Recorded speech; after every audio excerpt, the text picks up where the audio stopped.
Waalaikumsalam Alhamdulillah wassalatu warahmatullahi wassalamu ala wabarakatuh. Rasulillah wa ala alihi washabihi wa mawalah ma ba'd. Yang saya hormati dan saya muliakan Bapak dosen penguji, Bapak Dr. Endai Mulyadi MM dan Bapak Dr. Misno MEI hafizahumullah taala. Pertama-tama saya ucapkan panjatkan puji syukur pada Allah Subhanahu wa taala atas maunah dan taufiknya. Pada hari ini saya diberikan kesempatan untuk mempresentasikan hasil penelitian tesis saya. Kemudian tak lupa saya ucapkan terima kasih banyak, jazakumullahu khairan wa sanallahu kepada Bapak dosen penguji atas kesediaannya meluangkan waktu, tenaga dan tentunya ilmunya nanti yang akan diberikan pada saya untuk menguji dan memberikan masukan yang konstruktif demi penyempurnaan penelitian ini.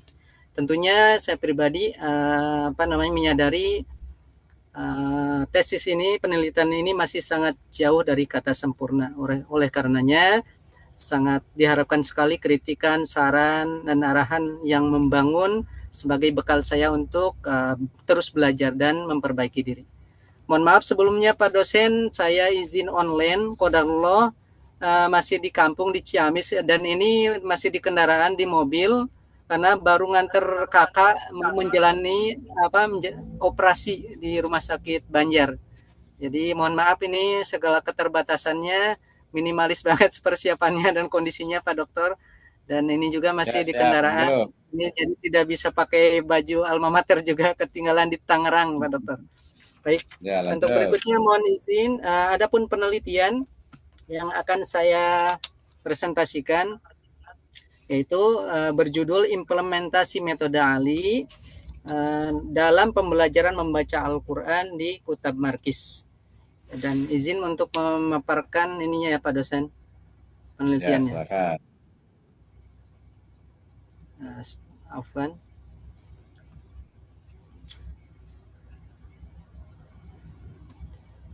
Implementasi metode Ali dalam pembelajaran membaca Al-Quran di Kutab Markis. Kok langsung ini sih Afwan?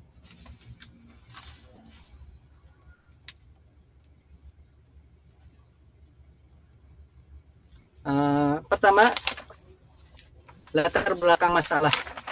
Ini latar belakang masalah kemampuan membaca Al-Quran sebagian santri di Kutab Markis ini masih belum optimal, terutama pada aspek kelancaran, makhorijul huruf, tajwid, maupun adab dalam membaca Al-Quran. Adapun alasan penelitian pemilihan judul ini, saya memilih metode Ali karena metode ini digunakan secara aktif di Kutab Markis dan memiliki karakteristik yang menekankan pada talaki, pengulangan, dan koreksi langsung atau tasih yang diyakini efektif dalam meningkatkan kemampuan membaca Al-Quran.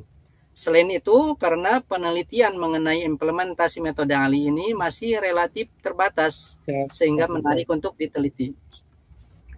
Adapun fokus penelitian, batasan masalahnya, penelitian ini hanya mengkaji implementasi metode Ali Cuman dua kan ya tadi ya. supaya meningkatkan kemampuan membaca Al-Quran santri melalui pendekatan talaki, musyafahah, dan pembiasaan membaca yang benar. Berikutnya terkait metode penelitian. Penelitian menggunakan pendekatan kualitatif dengan penelitian tindakan kelas atau PTK untuk mengkaji implementasi metode Ali dalam meningkatkan kemampuan membaca Al-Quran santri di Kutab Markis. Data yang diperoleh melalui observasi, wawancara, dan dokumentasi, kemudian dianalisis dengan model Miles, Huberman, dan Saldana melalui reduksi data, penyajian data, dan penarikan kesimpulan. Keabsahan datanya dijaga melalui triangulasi, member check, dan perpanjangan keikutsertaan. Dengan indikator keberhasilannya berupa peningkatan kemampuan membaca Al-Quran, keaktifan santri, dan keterlaksanaan metode Ali secara optimal. Kemudian poin berikutnya, berdasarkan penelitian di Kutab Markis ini ada beberapa poin yang didapati, di antaranya yang pertama, implementasi metode ALI ini berjalan efektif. Metode ALI di Kutab Markis dilaksanakan melalui perencanaan, pelaksanaan, dan evaluasi yang terstruktur sehingga mampu meningkatkan kemampuan membaca Al-Quran santri secara bertahap. Poin berikutnya, peran guru ini sangat menentukan. Guru berperan sebagai pengajar, pembimbing, dan evaluator dan teladan. Sistem kelompok kecil, satu guru berbanding 10-12 santri, ini memungkinkan pembinaan dan koreksi bacaan secara intensif dan lebih maksimal.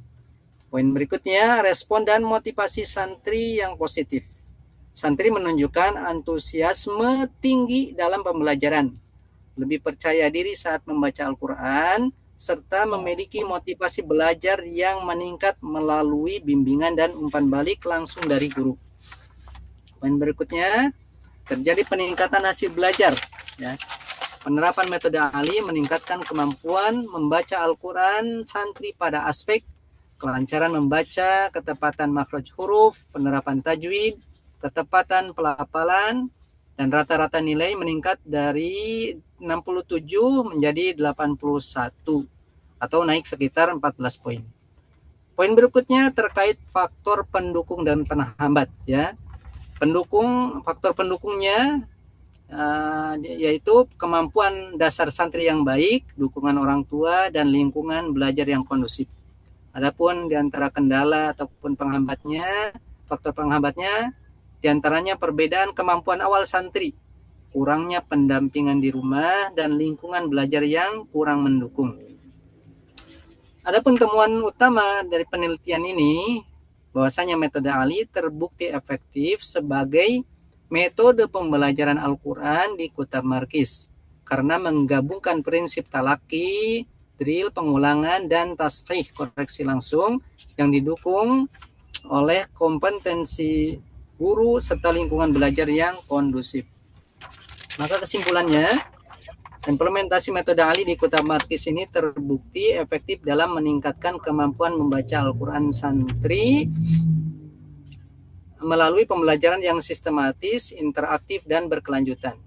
Hasil penelitian menunjukkan adanya peningkatan kemampuan membaca Al-Quran yang signifikan, ditunjang oleh penerapan prinsip talaki, tikror, dan tashih, serta dukungan lingkungan belajar yang kondusif. Keberhasilan metode ALI tidak hanya meningkatkan aspek keterampilan membaca Al-Quran, tetapi juga menumbuhkan motivasi, keaktifan, dan kepercayaan diri santri dalam proses pembelajaran. Poin berikutnya terkait saran, ya. Berdasarkan hasil penelitian yang telah dilakukan, peneliti memberikan beberapa saran sebagai berikut. Yang pertama, bagi guru diharapkan dapat terus meningkatkan kualitas pembelajaran dengan menerapkan metode ALI secara konsisten dan optimal. Bagi lembaga, yaitu Kutab Markis, lembaga diharapkan dapat mempertahankan dan mengembangkan sistem pembelajaran yang telah berjalan dengan baik. Dan bagi peneliti selanjutnya, peneliti selanjutnya diharapkan dapat mengembangkan kajian ini dengan cakupan yang lebih luas, baik dari segi jumlah subjek maupun variabel yang diteliti. Demikian Pak dosen, apa yang bisa saya sampaikan, kurang lebihnya mohon maaf atas segala keterbatasannya. Untuk selanjutnya waktu dan tempat saya kembalikan kepada Pak dosen. Baik, terima kasih Pak Ustadz Agus Nur Yaman, ya, menarik. Pak dosen, sebelumnya mohon izin saya merekam saran-saran. Dari tadi direkam. Ini udah rekam, kita waktu itu 40 menit. Tenang, nanti saya ada di YouTube saya biasanya. Jadi ada gambarnya Pak Agus tadi, ya. Saya terima kasih Pak Agus, ya, materinya menarik gitu ya. Cuman memang ada beberapa hal yang perlu diperbaiki, terutama nanti dari sisi pertanyaan, rumusan, dan juga metode, ya. Baik, kita awali dengan review dari Pak Dr. Ande Mulyadi MM terkait dengan materi ini. Kepada beliau kami persilahkan. Terima kasih Pak Kiai, Pak Dr. Wisnu. Pak Ustadz Agus, Baik Pak Dokter. mohon izin mau bertanya sedikit barangkali. Saya membaca judul itu implementasi metode Ali dalam pembelajaran membaca Al-Quran di Kutab Markis. Implementasi ya. Nah, implementasi. Kemudian di kesimpulan tadi ada kalimat efektif dapat meningkatkan. Ada ya Pak ya? Iya Pak. Metode Ali itu efektif dalam meningkatkan. Gitu. Oke. Saya bingung Pak antara tujuan dari implementasi dengan hasilnya meningkat gitu. Mohon diceritakan Pak. Baik. Kalau tujuan implementasi itu apa, hasilnya meningkat. Mangga, silakan. Oh, baik.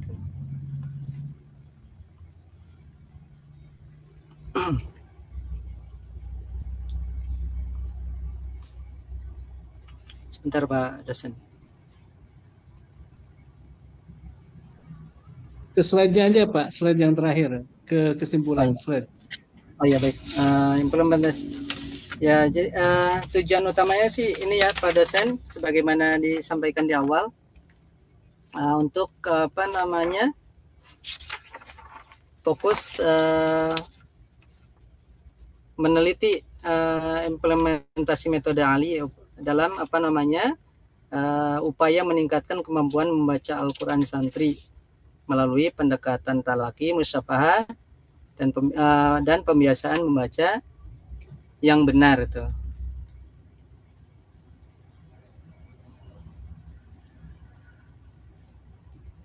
Ya, kan kalau perencanaan itu tadi disebutkan, kalau implementasi itu disebutkan ada perencanaan, ada pelaksanaan, ada evaluasi. Terus yang direncanakan apa, yang dilaksanakannya itu apa, yang dievaluasinya juga apa.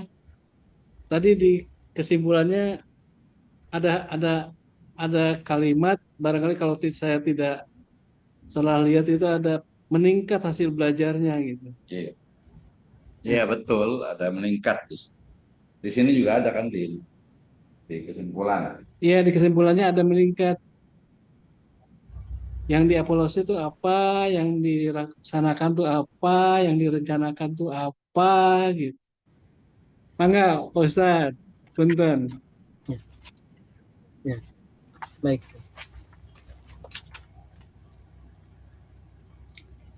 Jadi yang dievaluasinya terkait apa namanya diantaranya metodenya itu sendiri ya Pak Dokter, kemudian kompetensi dari gurunya juga, kemudian apa namanya termasuk apa penguasaan ini kelas juga, pengondisian kelas ya Pak Dokter. Kemudian capaian-capaiannya dari awal apa namanya ketika sebelum anak itu belajar dengan metode Ali, kemudian setelah menerapkan metode Ali. Demikian Pak Dokter. Ya, nah ini yang saya masih agak bingung tuh di sini Pak. Kan kalau implementasi kan bercerita tentang bagaimana menerapkan metode Ali gitu. Bagaimana merencanakan untuk menerapkan metode Ali di Kutab Markis. Gitu. Bagaimana pelaksanaannya gitu. Bagaimana evaluasinya dari perencanaan sampai ke pelaksanaan gitu. Apakah ada gap antara rencana dan pelaksanaannya atau tidak. Jadi kalau masuk kepada hasil belajarnya meningkat, gimana? Ya. Ya itu masih bingung. Sering kali masih bingung itu. Baik. Ya. Makasih Pak Dokter. Termasuk di antara kendala itu ya Pak Dokter. Jadi antara perencanaan, antara rencana bisa katakan harapan dan realita itu terkadang tidak sesuai, yaitu terjadi gap juga Pak Dokter. Tapi secara umum karena ada yang anak memang dari nol banget ya Pak Dokter, bahkan anaknya itu bisa dikatakan apa namanya agak autis, sering tantrum. Alhamdulillah di 1 semester pertama juga udah nampak hasilnya, dan 1 tahun berjalan, alhamdulillah mulai anteng, mulai bisa membaca Al-Quran. Yang sebelumnya itu dimana ketika jangankan di kondisi yang santai ya, ketika serius saja ustadznya ngasih soal, si pertanyaan tuh soalnya malah disobek, dibuang ke tong sampah itu diantara ya. Itu sering kali, makanya diantara kendala itu tadi kemampuan dasar awal anak didik itu ya Pak Dokter. Itu beragam diantara kendalanya. Kalau yang lurus-lurus 19 yang kita jadi memang yang paling mendasar ya yang ini. Kalau yang pertengahan sih bisa ngikut ke bawah, bisa ke atas kan. Kalau yang di atas udah gak perlu dibahas seperti itu. Nah, jadi mungkin di kesimpulannya ada yang kurang tepat dari saya, dan jadi ada kata efektif, jadi pembahasan efektivitasnya. Mohon maaf Pak Dokter. Itulah makanya mohon masukannya, nih saya masih Pak Baliut. Jadi terserah karena di penulisan ilmiah itu masih banyak bingung, banyak bertanya ke teman-teman Pak Dokter, karena lama studi, lulus SMA tahun 2002, lanjut S1 baru lulus tahun lalu kurang lebih. Itu kan banyak ya, dibantu teman-teman juga. Karena fokusnya banyak banyak menyimak dan semisalnya. Jadi ya sebetulnya ini bukan Allah, mudah-mudahan dengan pertanyaan ini saya menjadi banyak belajar lagi Pak Dokter. Masih minimalis banget, terutama untuk teknologi dan misalnya Pak Dokter.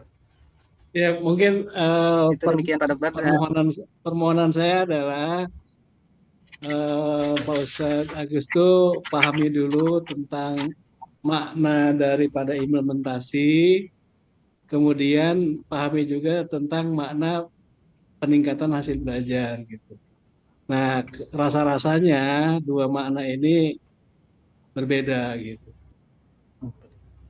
Nanti kaitannya ya dengan judul gitu. Mungkin dari saya cukup sekian. Saya kembalikan ke Pak Kiai Dr. Misno. Enggak? Oke, terima kasih Pak Dr. Mulyadi MM ya. Terima kasih Pak Agus ya. Memang tadi dari judulnya itu memang ini ya, aduh agak sayang banget ya, selevel Pak Agus kok, Ustadz Agus kok judulnya cuma PTK, kemudian singkat banget ya, implementasi metode ahli dalam belajar membaca Al-Quran di Kitab Markis gitu. Saya dulu pernah sempat ngajar dulu ya, saya bilang oh ini levelnya S1 nih gitu ya, walaupun ternyata di dalamnya juga ada unsur tadi efektivitas gitu ya. Jadi pertama sebenarnya lebih tepatnya mungkin ini sebenarnya biasanya itu dari sisi bimbingan kali ya. Kadang bimbingannya itu kurang efektif gitu ya. Kemudian juga ya baik kalau bimbingan itu ya kadang dari mahasiswanya, kadang dari dosennya, kadang dari prosesnya, ya macam-macam ya. Walaupun biasa yang disalahkan ya mahasiswanya biasanya. Gitu ya, karena mungkin kehadiran dan sebagainya ya. Nah, kalau dari saya ini karena waktunya agak terbatas ya. Nah, jadi pertama dari sisi penulisan, saran saya sih ya yang paling wajib itu adalah disebutkan di Kutab Markis Tangerang ya, Cipondoh Tangerang Kota. Ya, Kota Tangerang atau Tangerang Kota nih itu dipastikan, jadi biar nggak tahu Kutab Markis di mana nih. Jangan-jangan ada di cabang lain, itu yang pertama ya. Itu yang wajib tuh. Yang sunahnya sebenarnya lebih bagus jangan pakai kata-kata implementasi sih. Tadi kalau bagus ya efektivitas atau evaluasi gitu ya. Mungkin lebih mudah efektivitas karena evaluasi nanti kesering Pak Baliet dengan evaluasi pembelajarannya bukan evaluasi programnya. Itu ya sering terjadi itu ya. Nah, itu yang pertama tuh. Dari sisi penulisan ini juga banyak sekali yang perlu diperbaiki. Dari sisi nanti logonya diperbaiki ya, yang pakai style sifanya, kemudian 2026 Masehi titik garis miring 1448 Hijriah itu biar ya kelihatan Islami lah gitu ya. Kemudian titik dua, oleh jangan lupa itu nempel di kalimat sebelumnya ya. Seperti itu. Kemudian juga nanti konsisten penulisan kata-kata Al-Quran di, jangan lupa D-nya itu tidak kapital, kecil. Kemudian di abstraknya tulisnya spasi satu, jangan lupa ya. Kemudian di kata kuncinya nggak usah dibuat miring, normal aja, kecuali dia bahasa asing ya.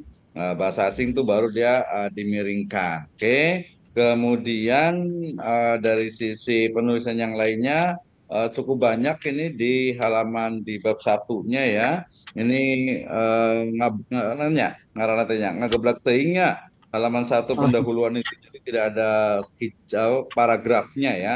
Terus hasil observasi nggak usah seperti itu kutipannya. Jadi dia cukup aja observasi awal penulis menunjukkan gitu aja. Itu berdasarkan hasil observasi awal dalam kurung 2026 gitu ya. Jadi nggak usah dalam kurung hasil observasi pendahuluan, tidak seperti itu ya. Karena ini kan udah hampir selesai ini ya. Itu dari sisi penulisannya. Kemudian jangan menggunakan kata sambung di awal kalimat.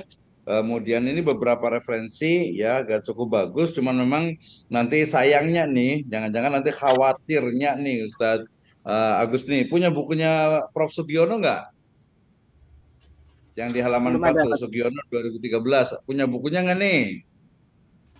Nggak ada Pak Dokter. Yang ngutip-ngutip aja Iya, di kebanyakan juga website. seperti itu aksaruhum layak lamun gitu ya. Nah, nggak Ah, boleh betul, betul. sebenarnya ya mim barokatil ilmi idhofatul qaul ila qailiha.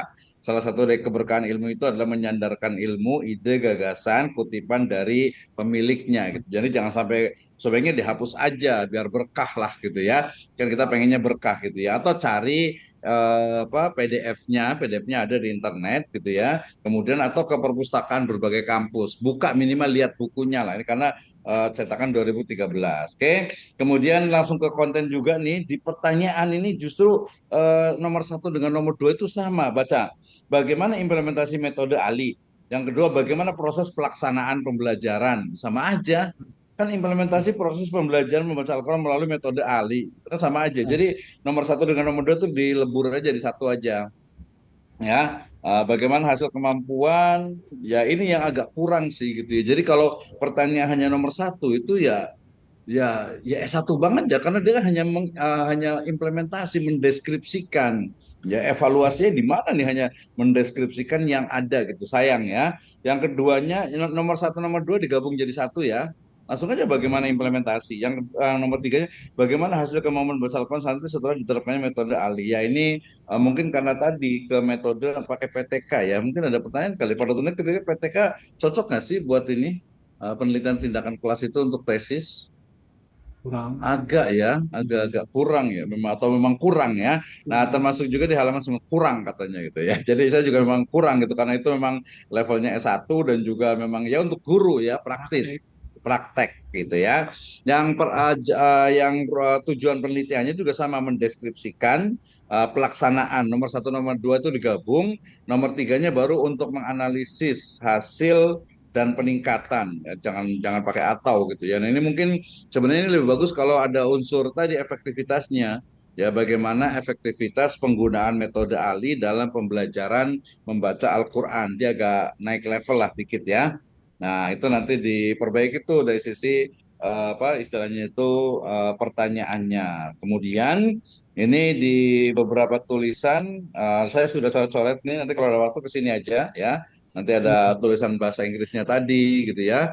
Bahasa Inggrisnya, bahasa Arab itu dimiringkan, kemudian kutipannya, kemudian juga penulisan kapitalnya dengan boldnya, ya itu nanti diperbaiki. Termasuk juga sebenarnya tadi metode. Tadi kalau mamanya pertanyaannya dirubah, otomatis metodenya diperbaiki juga. Terus tulisan bahasa Arab biasanya fontnya itu 14 sama 16 ya. Nanti lihat biasanya itu diperbaiki. Jadi tidak terlalu kecil ya. Kemudian kalau Al-Quran ya nggak usah pakai referensi Zulaikha gitu, nggak usah. Ya Quran surat Al-Baqarah aja kan dia kutipan gitu ya. Ini yang Zulaikha kan kutipan yang lainnya. Oke. Kemudian nih waktunya tinggal berapa menit nih ya? Tinggal tinggal karena keterbatas tinggal 9 menit ya. Yang paling penting nanti dari sisi metode ya. Ini sebenarnya kalau ini boleh-boleh saya mungkin sedikit ngomong. Ini kayaknya memang mencontoh dari orang lain udah bagus sih ya dari sisi analisisnya. Cuman sayangnya tidak dituliskan di sini dari sisi misalnya observasinya itu kapan. Walaupun di tempat sendiri tetap dituliskan observasi awal, kapan bulannya atau harinya kalau perlu, observasi kedua, observasi ketiga, itu penting. Apa yang dilakukan sebenarnya yang paling penting sih, bukan observasinya saja ya. Apa yang dilakukan. Yang kedua wawancara. Di sini kan wawancara itu hanya disebutkan kepala kutab, guru, siapa, kapan, di mana. Itu harus dicatat karena ini dalam bentuk laporan. Bahkan nanti dimasukkan di bab 4-nya itu jelas wawancara dengan Ustadz Fulan pada hari sekian, tanggal sekian gitu ya. Itu disebutkan tuh kalau perlu jamnya ya. Nah, yang paling penting nanti direkam kemudian ada transkripnya. Itu penelitian tuh yang sebenarnya gitu ya. Yang keduanya dokumentasi. Dokumentasi ini kan disebutkan dia hanya deskriptif saja. Dokumentasi digunakan teknik pendukung. Dokumentasi memiliki peran penting. Data dokumentasi dianalisis. Nah, kalau ditanya dokumen apa yang digunakan dalam penelitian ini yang untuk dianalisis. Nah, itu kan tidak disebutkan di sini ya. Tidak ada, tidak disebutkan. Bahkan ketika bicara tentang data saja itu tadi betul ya, harus banyak belajar lagi data dari penelitian ini itu apa gitu kan ya. Kadang mungkin terbawa kepada kuantitatif misalnya tahunya data itu adalah hasil dari survei misalnya ya. Di sini nggak ada tuh ya. Ini bahkan partisipan ya, partisipannya ini ya kepala kutab, guru Al-Quran, santri, wali santri gitu ya, karena dianggap sebagai partisipan. Tapi datanya ini ya, bagaimana kita bicara tentang reduksi data, display data, kalau datanya sendiri tidak tahu datanya yang mana nih, termasuk juga dari sisi keabsahan data. Ini kan disebutnya dengan apa istilah triangulasi. Ini juga sama nih, kalau bukunya Creswell nggak ada, ya nggak usah dicantumkan lah gitu ya, nggak usah dicantumkan ya. Kemudian juga tadi yang Sugiono juga, ini Sugiono yang tadi 2013, yang Sugiono ini 2022, ini buku baru banget ini ya. Nah, nanti kita bisa cross check di referensi apakah Sugiono itu ada yang tanggal berapa nih, SSS. Nah, ini referensinya Sugiono mana nih ya? Kita lihat nih tahun berapa nih, su. Oh, nggak ada malah nih. Sari, Soleha, Sulaiman, Suryansah, Suryani, Utami, tuh Sugiononya malah nggak ada.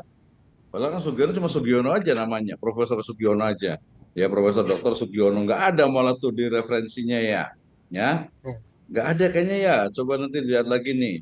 Terus penulisan Ya. referensi juga nanti ikuti pedoman, termasuk sebenarnya juga penulisannya. Penulisannya dia ikuti pedoman, terutama nanti Juknis yang tahun 2026, pokoknya ikuti aja. Nggak usah ini namanya, nggak usah nyari-nyari yang lain gitu. Ikuti saja gitu ya. Nah, termasuk juga nanti di simpulannya. Jadi simpulannya itu tadi kalau pertanyaannya dua, ya dua. Jadi simpulannya sebenarnya yang pertama adalah implementasi pembelajaran PAI menggunakan metode Ali di Kutab Markis adalah perencanaan ini sampai ke evaluasi. Yang kedua, ya efektivitas pelaksanaan program ini berjalan artinya efektif atau tidak, itu diperbaiki ya. Nah, ini direferensikan wawancara guru Kutab Markis, nggak disebutkan siapa namanya gitu ya. Kalau namanya tidak mau disebutkan ya tulis aja apa misalnya itu guru X, guru Y, guru Y gitu ya. Nah, atau mungkin Ustadz Fulan, Ustadz Fulanah, gitu kan Ustadz Fulanah. Nah, itu harus jelas. Jadi memang bisa dipertanggungjawabkan. Nah, seperti itu ya. Nanti Baik. diperbaiki untuk ini ya biar lebih bagus nih. Jadi bagusnya ya pembelajaran itu apakah efektif atau tidak gitu ya. Walaupun ini efektif tidaknya satu metode itu ya nggak bisa satu kali sebenarnya. Nggak bisa juga nanti kesimpulannya itu sangat prematur ketika mengatakan, oh metode ini itu cukup bagus gitu ya, metode Ali ini cukup bagus gitu ya. Padahal kan tidak ada kalau metode itu harusnya itu dia pakai eksperimen sehingga kemudian bahkan bisa dikomparasikan tadi bandingkan dengan Qiraati, dengan Umi, dengan Tilawati, dengan Iqra. Ini kan hanya membaca saja kan ya. Membaca kan ya, metode membaca Al-Quran kan. Nanti bisa dibandingkan tuh. Nah, itu dia nggak bisa harus pakai nggak bisa pakai metode lain, mau tidak mau harus dikomparasikan di eksperimen comparison itu. Jadi antara metode Ali dengan yang paling banyak sekarang itu kan Tilawati itu kalau nggak salah itu ya. Tilawati itu kan cukup banyak gitu, atau mungkin metode Umi. Nah itu dibandingkan. Nah bandingannya itu betul-betul pakai uji coba, pakai eksperimen gitu, sehingga tahu oh iya ternyata yang lebih bagus itu ini, atau mungkin nanti ada kekhasan untuk yang orang tua, untuk anak-anak, untuk yang di pondok, untuk yang di sekolah dan sebagainya.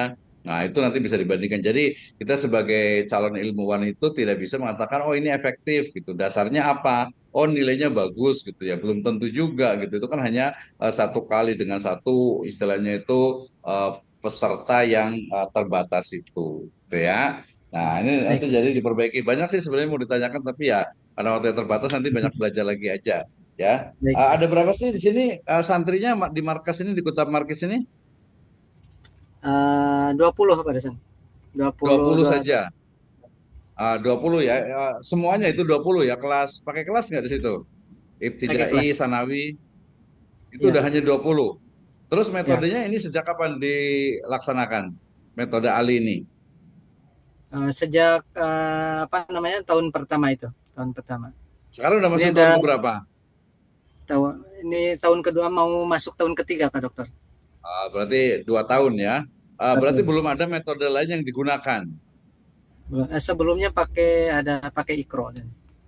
Tadinya pakai Ikro. Terus ketika pakai Ikro Ya. gimana?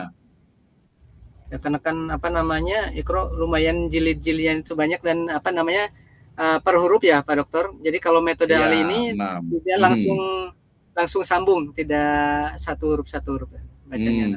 Yang coba saya mau tanya, metode yang hampir sama dengan metode Ali yang mana? Apa Tilawati, Qiraati, atau Umi? Kira-kira yang bisa bersaing lah istilahnya gitu. Kompetitornya yang Metode mana? kalau secara metode itu Al Husna Pak Dokter. Metode Al Husna. Al-Husna. Ya. Kira-kira bagusan mana Al-Husna dengan metode Ali? Mirip-mirip lah Pak Dokter. Kalau ini Hmm. kan apa namanya lebih ke ini ya, ke fokus ke rukun tilawah itu kalau metode Ali kan sanad Hmm. tersambung sesuai apa namanya Rasul Usmani, tidak menyelisihi kaidah bahasa Arab. Kemudian adapun Hmm. spesial metode tilawati umi itu kan di situ ada nada kan, nada juga jadi faktor utama itu kan, nadanya harus apa namanya tinggi sedang rendah. Jadi kalau nadanya belum tepat anak belum diluluskan, bahkan Hmm. gurunya pun nggak bisa naik level kedua kalau nadanya belum lulus. Ya, betul. Sementara itu kan bukan rukun di tilawah itu catatannya. Tapi kembali lagi kan Hmm. metode itu tidak salah, cuman barangkali memang Siapa sih tujuannya pendirinya metode Ali ini?